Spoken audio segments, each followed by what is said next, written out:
Okay, hello class. This is our first actual content video for bioinformatics class. Today I'm going to be talking about BLAST. I know we went over this at the end of in-person class before spring break. Thought it'd be a good time to refresh this. Given the power and the ubiquitous nature of BLAST, everybody uses it. We should understand how it works. So I'm going to start sharing the slides. Again, you can find all of these slides on our Google Drive, which link is in the eCampus folder. And as always, please email me if you have any questions or concerns. Okay. So sequence alignment, BLAST. We are going to talk in this video about the search algorithm itself.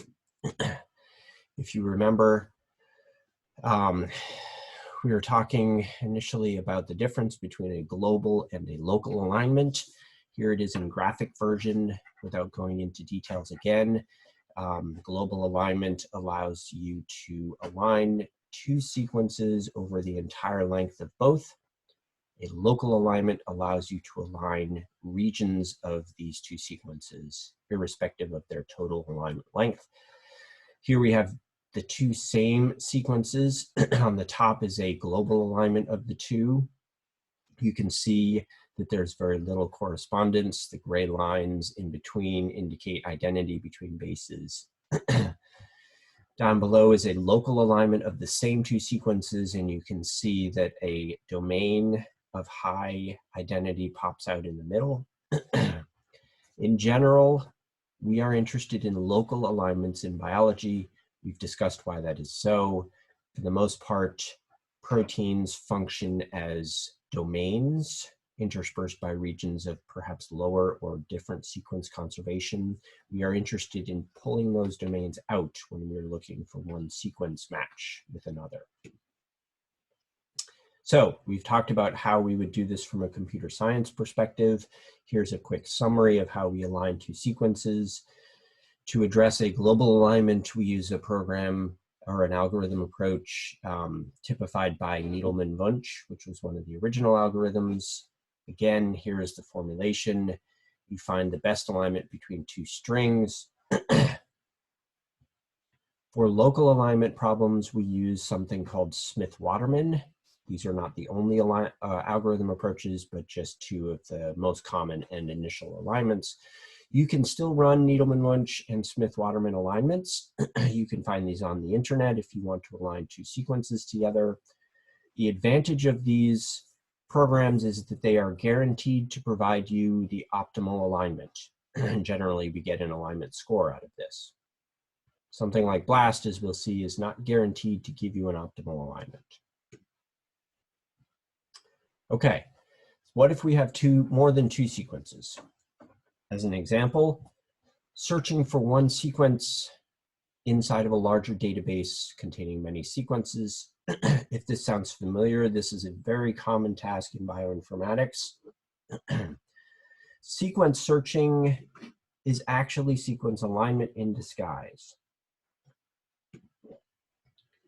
As a naive approach, we want to align a query sequence, that's the sequence of interest, with every single subject. Then we want to find the pair with the highest alignment score, or we want to rank them by alignment score and return some number of the top scores.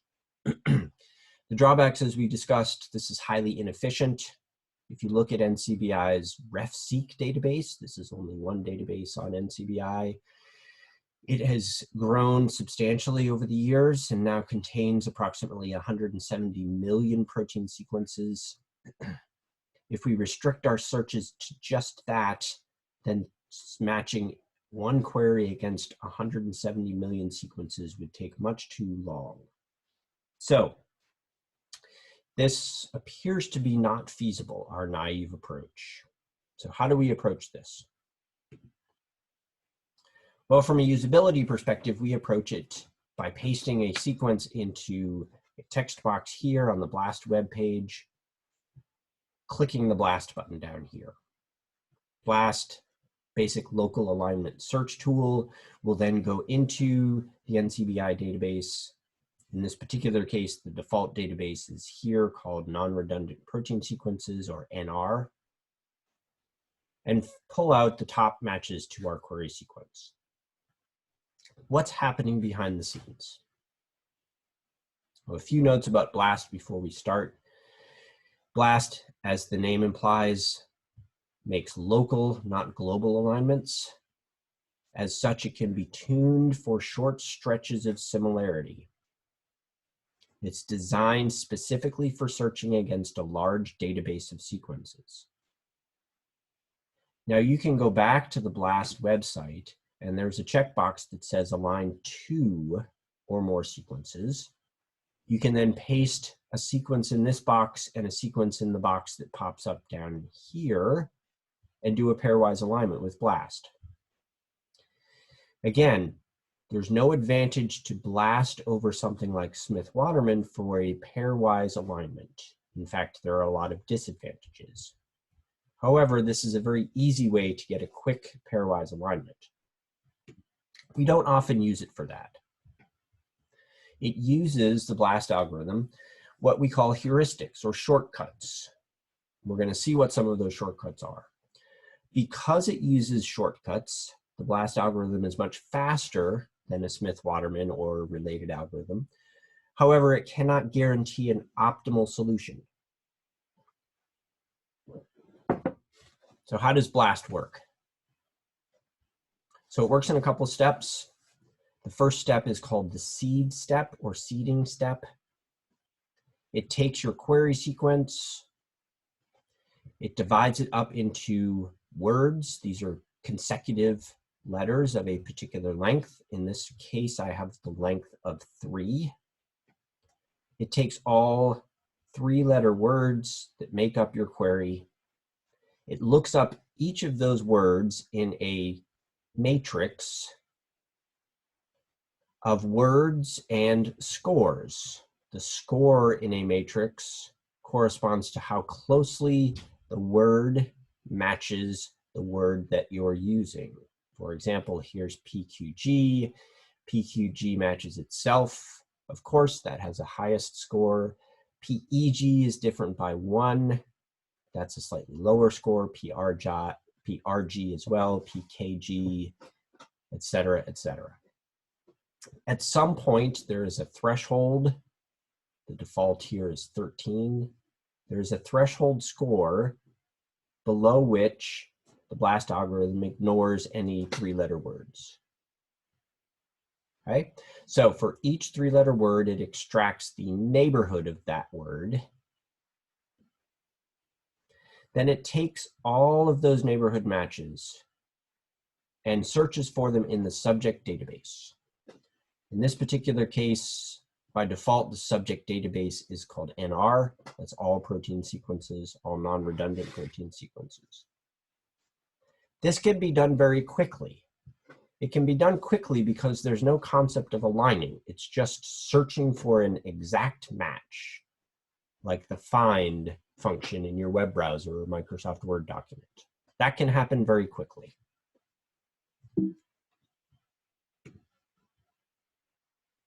Okay. The database that BLAST searches generally looks like this. It's a concatenation of all of the sequences in the database. Here, for example, I've just pulled out exact matches to, or neighborhood matches, excuse me, to your PQG example. So it's finding PQG, PEG, etc. These are the seeds. These are going to be examined for regions of alignment in the next step.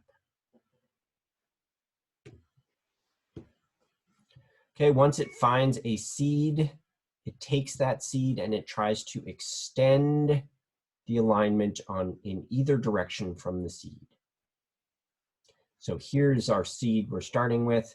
In the database, it takes the first instance of that seed. It looks one residue to the left, one residue to the right.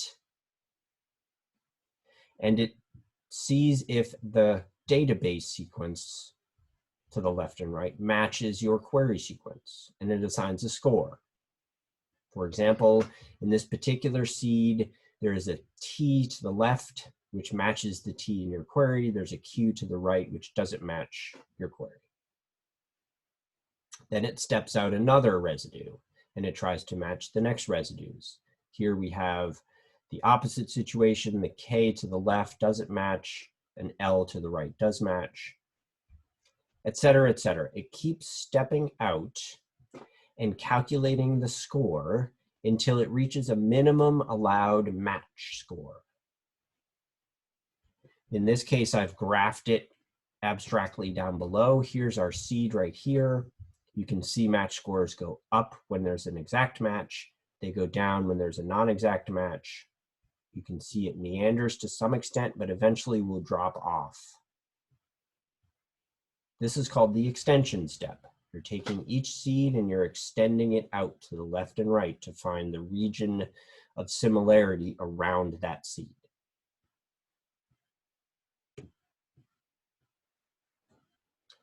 Finally, the third step, BLAST assigns scores. These are done using one of several different scoring grids. The two most common ones are called PAM and Blossom. There are several different versions of these. We don't need to get into the details here as we talked about them in class, but essentially the scores are based on the actual occurrence of these amino acids in existing proteins. They're represented as log odds score. These are possibilities for all amino acid substitutions.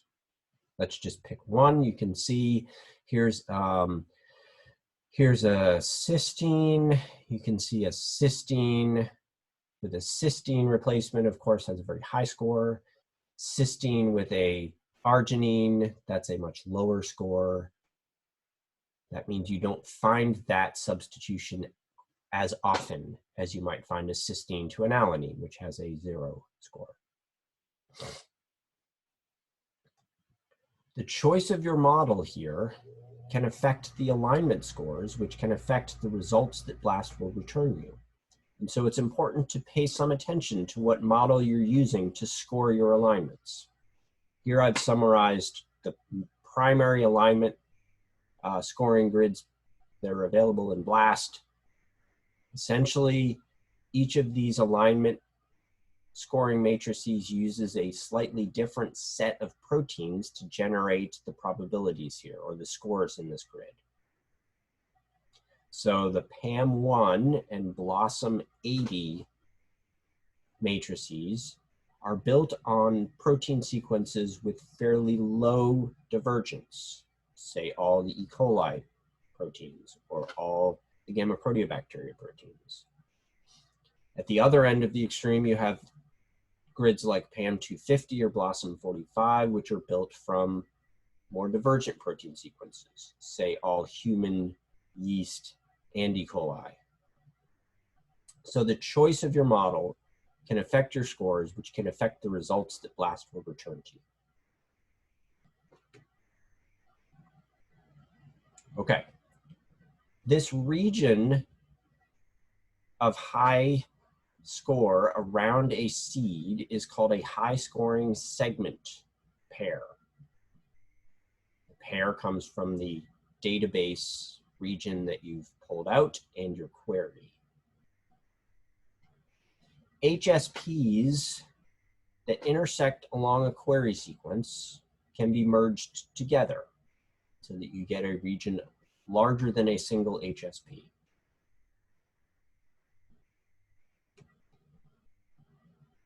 The result is the alignments that you see when you run BLAST search.